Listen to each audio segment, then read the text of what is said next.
Hello and welcome USL fans. My name is Christian with the Weekly Huddle podcast, and we will be going through our week 2, or I guess week 3, power rankings. The second week of USFL action has brought us some amazing games with some even better finishes, so let's get it started. Now, for our 8th spot, our last spot in our power rankings, this is something that I have been going back and forth on constantly, and honestly, I'm just making my decision right now, in the moment. So whatever I say right now, I'm just going to have to roll with it because I can't pick between these two teams. They're both bad. But if I had to pick, I'm going to say that my number 8 team, the worst team in the league right now, is the Showboats. Now, I really had a hard time picking between the Showboats and the Maulers. Both teams are 0-2. Both teams have shown little to no progress throughout the coming weeks. Both teams have lost to, I believe, both a 1-1 team and a 2-0 team. I guess the benefit that the Showboats have is that they lost to the best team in the league. But either way, I think when you have a performance like the Showboats just had, even though I think the Maulers are kind of the worst team, you can't lose by like 40 points and not be put last. You can't be 0-2, lose by 40, and have like probably the worst game that we may see this entire season. Do I want to see them be the worst team in the league? No, I really don't.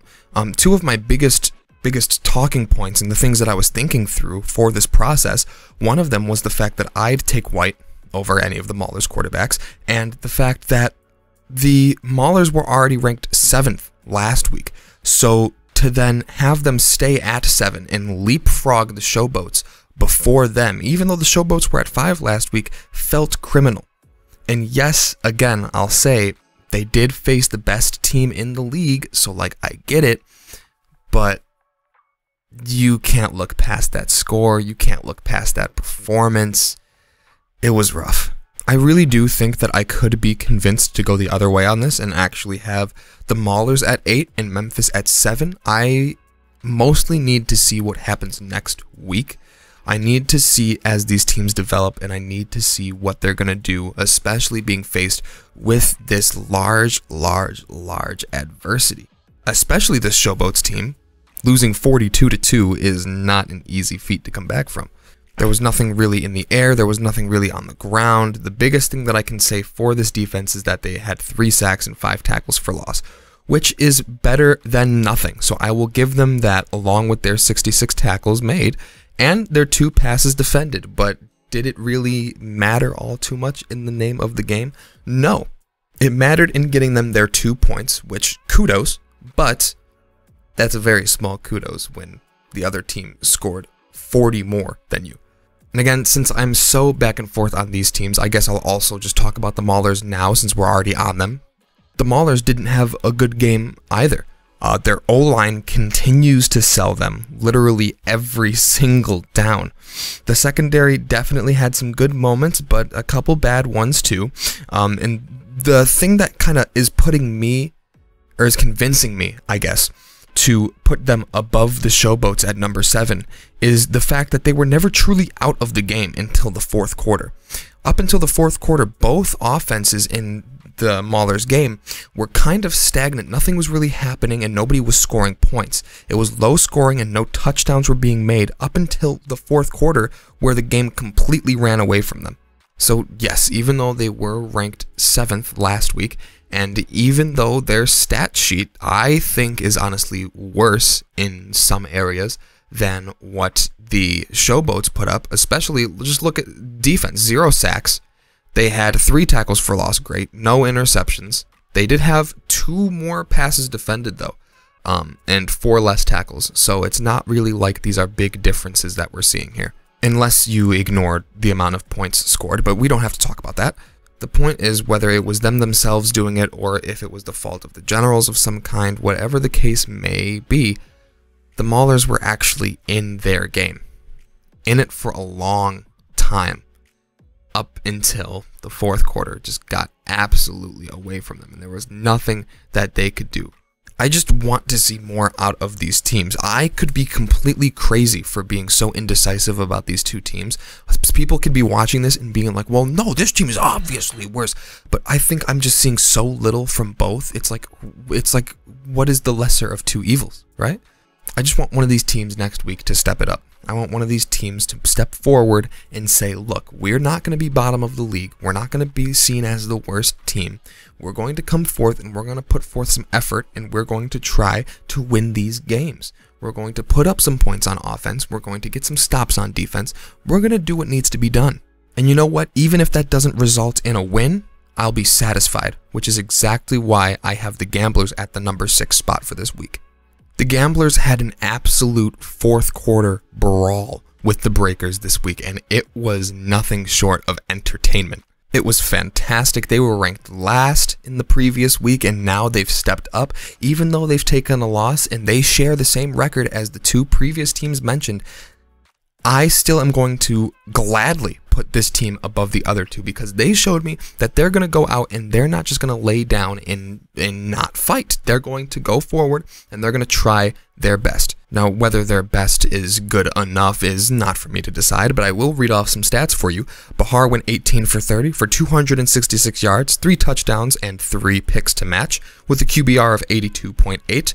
Pledger did a great job on the ground, 18 rushes for 94 yards and a touchdown.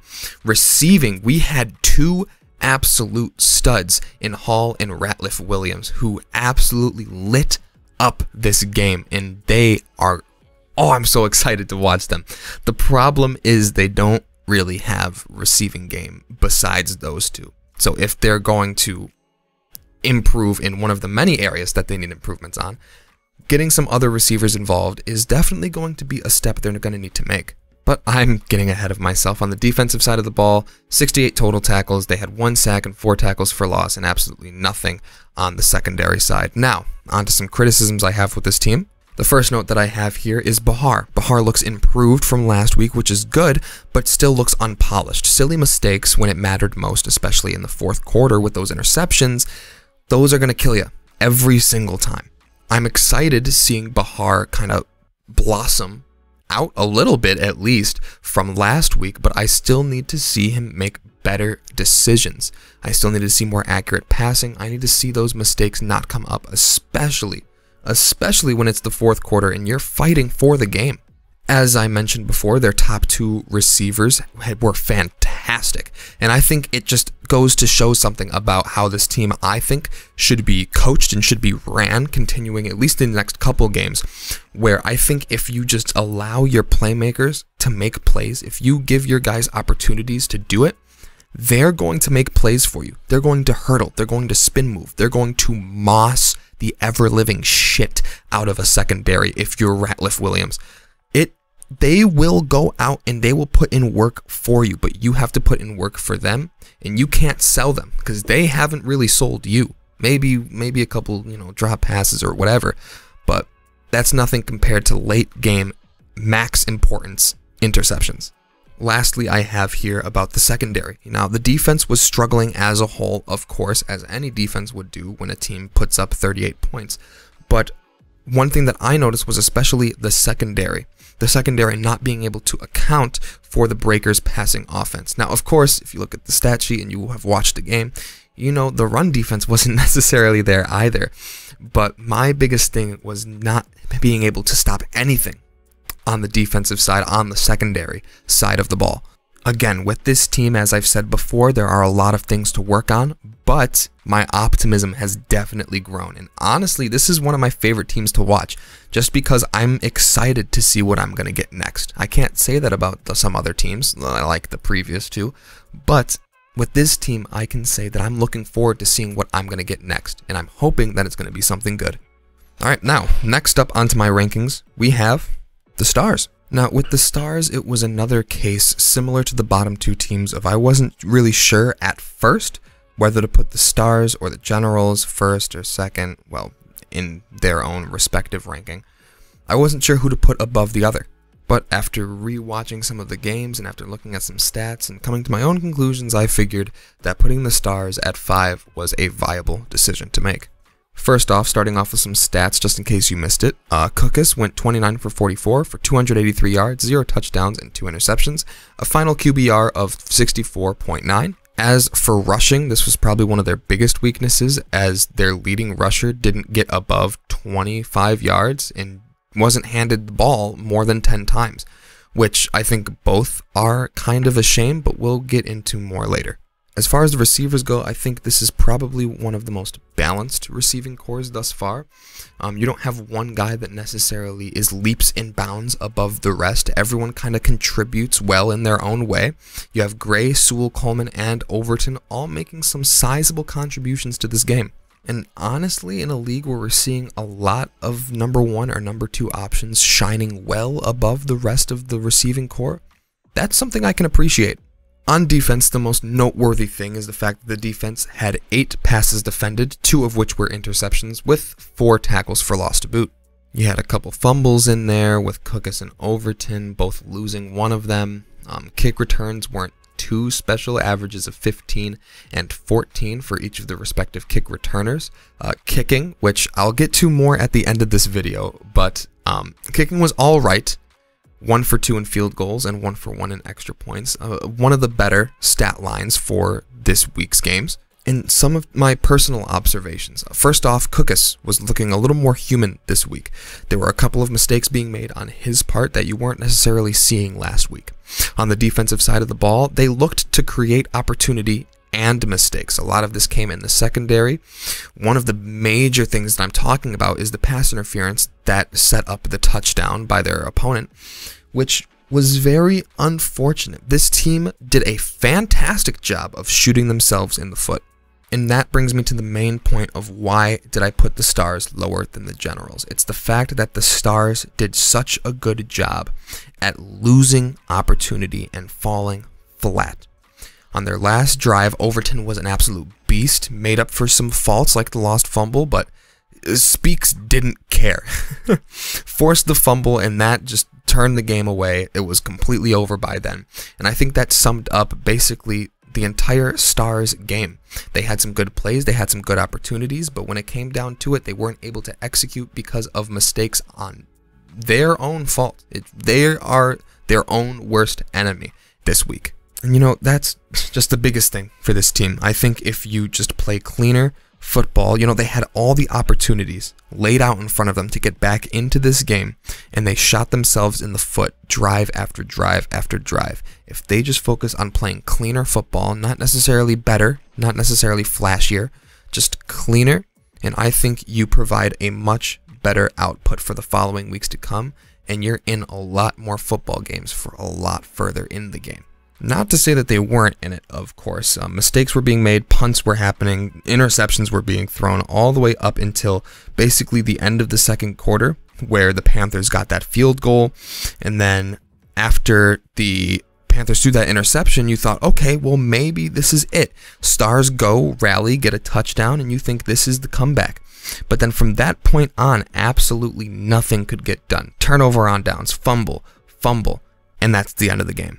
Clean it up, and I genuinely think that alone is all you need to have a winning football team. At least more winning than what we saw here today. Well, 2 days ago. Or 3 days ago? 4 days ago? I don't know when this is coming out. Anyway, I know that I've already exposed the next pick, so it shouldn't come as a shock, but at number 4 in our power rankings, we have the Generals. The Generals had a tough break going up against the Stallions week 1 and really looked to bounce back and try to get a win on the board in week 2 against the Maulers, and win they did. I wouldn't say that it was the best or prettiest win in the world, but at the end of the day, a win is a win, and that is what is important. Johnson and Prukup sharing some time in the spotlight this game, combining to be 13 and 21 for 136 yards and 1 touchdown. Prukup with a QBR of 102.1, Johnson of 91.8. Neither of their stats really stick out too much individually, but I will add that Prukup was the one to throw the touchdown, although he only completed 4 passes this game. Victor doing Victor things, showing consistency on the ground, going 15 attempts for 71 yards and a touchdown. A solid day for an average of 4.7 yards per carry. on the receiving end, nothing too crazy happened. There was no wide receiver that shot leagues and above all of the others. It was kind of a group effort, but not that much of a group effort, as there was not much to the passing game to begin with. But you know what? That's all right. They got the win, and on defense, they have a defender in Orr that is once again at the top of the stat sheet, getting 10 tackles and a sack, with the team as a whole combining for 67 tackles, 5 sacks, 3 tackles for loss, 1 interception, and 4 more passes defended. Unfortunately, there was a fumble, but it didn't end up affecting them in the game at all. So kudos to them for avoiding their mistakes, or at least mistakes in the turnover department specifically, as there were some issues getting this offense fired up for a vast majority of this game. It was 6-3 by the end of the third quarter, and it wasn't until the end of the game that they were able to turn it up. But that's when it's important. That's when it matters most. When you're in those slugfests, when you're in those games where neither offense can get it done, it's important that by the time the end of the game hits, that's when you can turn it up, and that's when you can grind out a win. That's a hard-fought victory, and I commend them for that. As far as my notes on this game, the only thing that I really had was the fact that the defense held a major control over this game, or at least over the Maulers' offense specifically. This defense was either forcing 3-and-outs, or they were forcing punts, or they were forcing field goals, or they were forcing missed field goals, or they were just forcing their fists down the Maulers' throats with this defensive line play. They did whatever they wanted for basically the entire game. Whether it was an edge rusher absolutely demolishing these tackles, or if it was a D tackle bull rushing to his heart's content, this D-line was dominant, and I think that was one of the keys of making sure that this Maulers' offense was contained, and that allowed for the Generals' offense to eventually, after they picked up some steam in the fourth, finally come back and seal the deal. Now, I know that it's easy to say because they're the 3 teams that are 2-0 right now, but I think that all of these teams can be divided into tiers almost. You have your bottom tier with the Maulers and Showboats so far, who really haven't shown much of anything as of yet. You have the Generals, who are somewhere in between. I want to see more before I confidently put them in the next tier, but I also feel weird putting them in the tier below, so I'm just going to make their own little Generals tier that they can chill at for now. But you'd have the teams that I'd consider mid in the Stars and the Generals, and potentially the Gamblers. I'd like to see them get a win before putting them in this column yet, although I will say that their production maybe garners a little bit of respect in that front. And now we get into our top tier teams. Again, not just because they're all 2-0, but because it's just the complete and utter style of play and the product of football that we're getting from these 3 teams is simply just better from all of the other teams. And once we get to the top of this list, the top team, I can't even put them in the same A tier. They're going to get their own S tier. Again, this is all only after 2 weeks of football, so it is and will be subject to change, so don't take my word right now as the Bible. But as for right now, number 3, we have the Panthers. Now again, at first I had a difficult time thinking about whether I wanted the Panthers to be up or the Breakers to be up.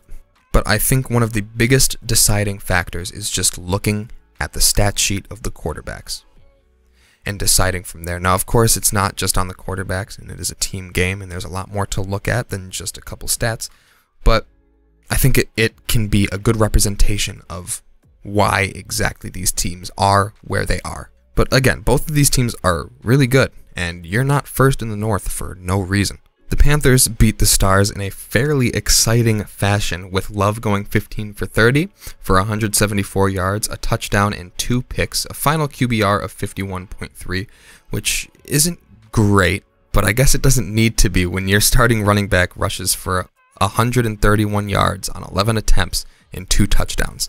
I mean, Corbin was an absolute beast this game, and even though he split the exact same amount of rushing attempts with Scott, the production is far and above. Corbin is that dude.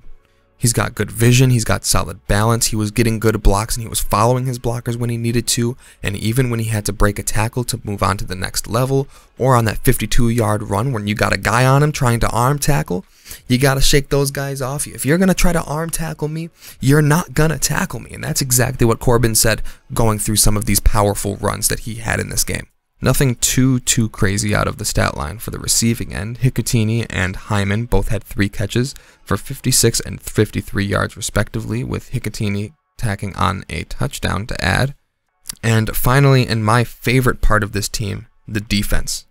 4 sacks, 4 tackles for loss, 2 interceptions, and 4 more passes defended on top of it. This defense was doing their thing. And I'm telling you, Speaks is that dude. I can talk about that more later, though, as I get more into my personal points for the game. As far as fumbles go, only 1 fumble happened. No fumbles were lost, and 3 forced fumbles, with 2 of them being recovered. Nothing crazy happening in the kick return game, with Corbin having 3 returns for an average of 18 yards per return, only a long of 24. Murphy having a great day, all things considered, especially all kickers in the league considered. 1 for 2 with field goals, but 3 for 3 in the extra point.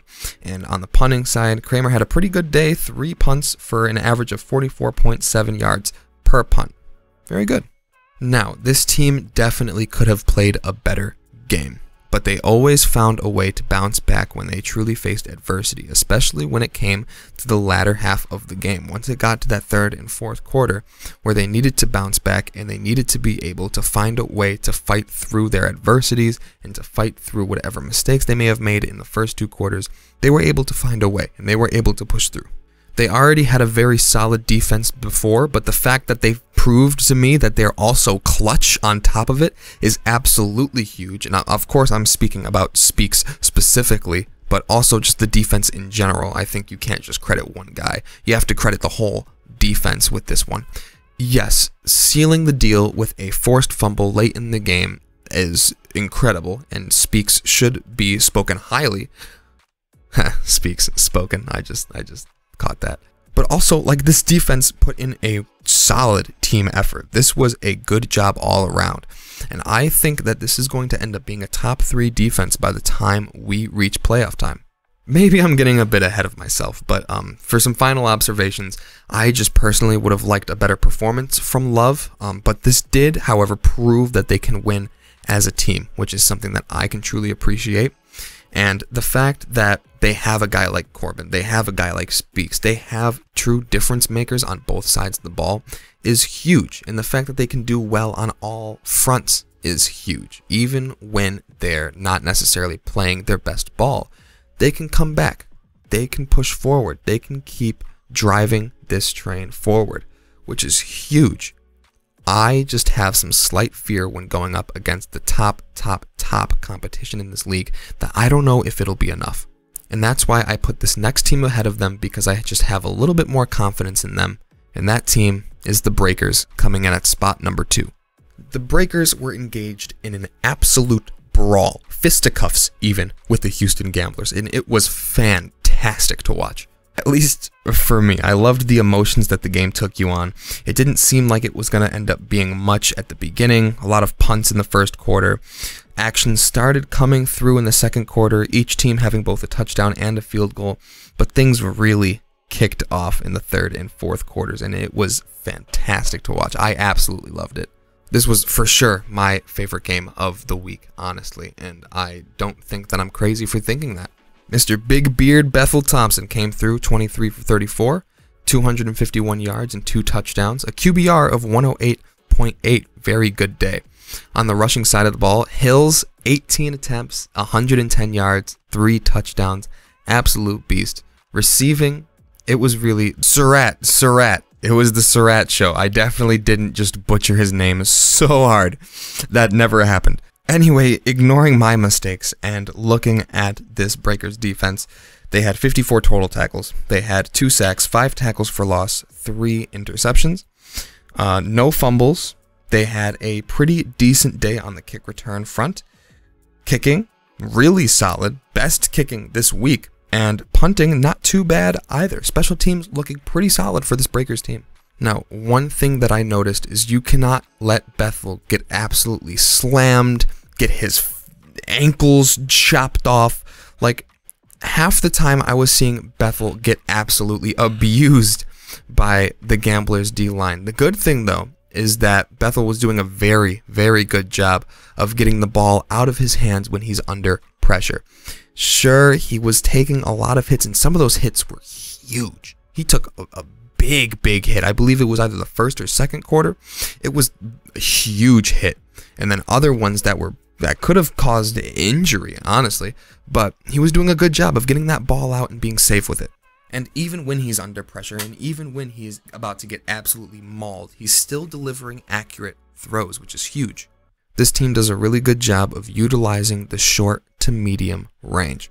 They do a good job of, okay, if the play is dissolving, go through your reads, nothing's there, boom, dump it off to the halfback. Got a guy coming up the middle, boom, accurate pass, deliver it right to him. Some bigger, some downfield plays, sure, but a lot of their damage came from just being consistent. They had the ability to keep it in the fight, and they needed to capitalize when they need to, which they absolutely did. And they were able to wear down the Gamblers as they were just too reliable. They were too consistent. It was something that you saw basically the whole game minus the first quarter. They only had a handful of drives, and when I mean a handful, I mean you can count them on one hand. How many drives in a total of 3 quarters between the second to the fourth quarter where it ended in a punt or in nothing. Really, it was all just either touchdowns or the one field goal in the second quarter. They're able to just keep it going. They're able to just keep pressure on. They're able to just get those gains and wear you down, and by the end of the game, you're not going to be able to stop them because they have such a good rhythm going. There's nothing that you can do. If they want to run it, they're going to run it. If they want to throw it, they're going to throw it. How are you going to stop us? You can't. Now, I know I was a little skeptical last week. They faced the Maulers, and they won, and they had a decent game against the Maulers, but I was afraid. I wanted to see them come out and get another victory. And one of the biggest drawbacks about putting them up all the way to spot number 2 from spot 4, leapfrogging the Panthers, was the fact that they went from facing the Maulers to the Gamblers. They faced the 7 and 8 ranked teams last week, and now the 8 and 6 ranked teams.